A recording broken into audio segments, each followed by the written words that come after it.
வணக்கம் நண்பர்களே, welcome to Sindhu cooking. எப்போதுமே ஃப்ரைட் ரைஸ்னால் நான்வெஜ் யூஸ் பண்ணி தானே செஞ்சுருப்போம். இப்போ ஒரு சேஞ்சுக்கு வெஜ் ஃப்ரைட் ரைஸ் செய்யலாம், அதுவும் நான்வெஜ் டேஸ்ட்லேயே. சரி வாங்க எப்படி செய்யலாம்னு பார்க்கலாம். அதுக்கு பாதி காலிஃப்ளவர் எடுத்துக்கொள்ளுங்க.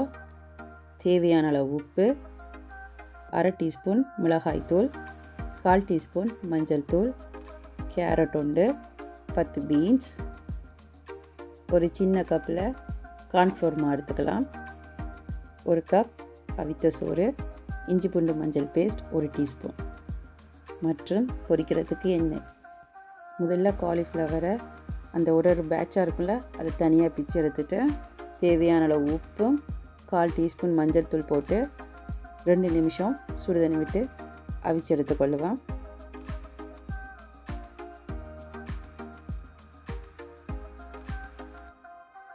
ஸோ 2 மினிட்ஸ் கழித்து அதை நாங்கள் வடிகட்டி எடுத்துக்கொள்ளுவேன்.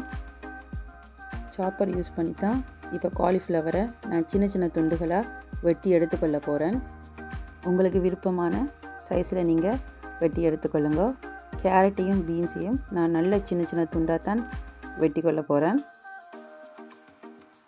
ஸோ வாங்க இப்போது காலிஃப்ளவர் மேரினேட் பண்ணலாம். 1 டீஸ்பூன் இஞ்சி பூண்டு மஞ்சள் பேஸ்ட், தேவையான அளவு உப்பு,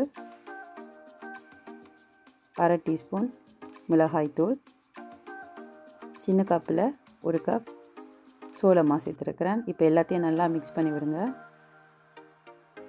இப்போ ஒரு பேனில் 5 டேபிள் ஸ்பூன் எண்ணெய் சேர்த்துக்கொள்ளுவேன்.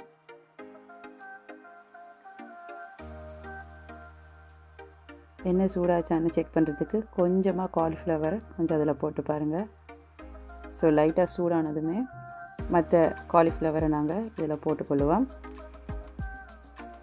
நான் இந்த காலிஃப்ளவரை 3 பேட்சாக பிரித்து தான் பொரிச்சு எடுத்துக்கொள்ள போகிறேன்.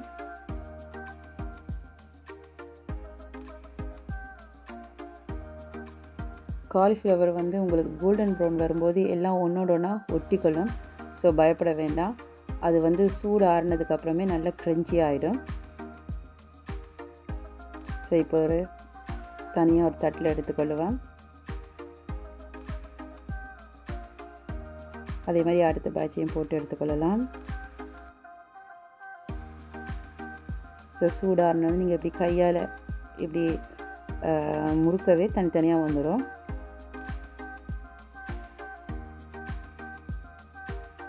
இதே போல் எல்லாத்தையுமே கையாலேயே உடைச்சி விடலாம்.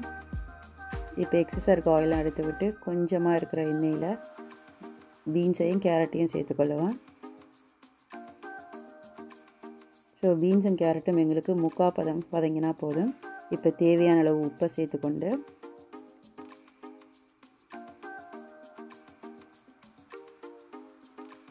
அதோடு நாங்கள் பொரிச்சு வச்சுருக்க காலிஃப்ளவரையும் சேர்த்துக்கொள்ளுவோம்.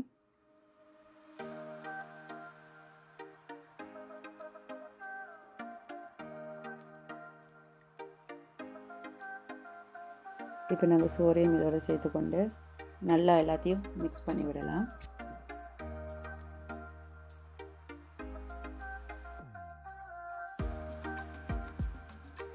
உங்களுக்கு விருப்பம்னா நீங்கள் ஒரு 1/2 டீஸ்பூன் மிளகுத்தூள் சேர்த்துக்கொள்ளலாம். நான் சேர்க்க போகிறதில்லை, ஏன்னா நான் இதை குழந்தைகளுக்கு செய்கிற வழியாக இந்த காலிஃப்ளவரில் இருக்கிற உரைப்பே அவைகளுக்கு போதுமானதாக இருக்கும். ஸோ இப்போ எங்களுடைய காலிஃப்ளவர் ஃப்ரைட் ரைஸ் தயார்.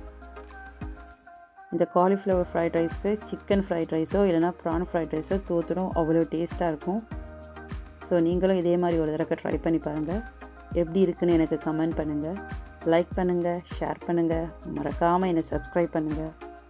Thank you so much.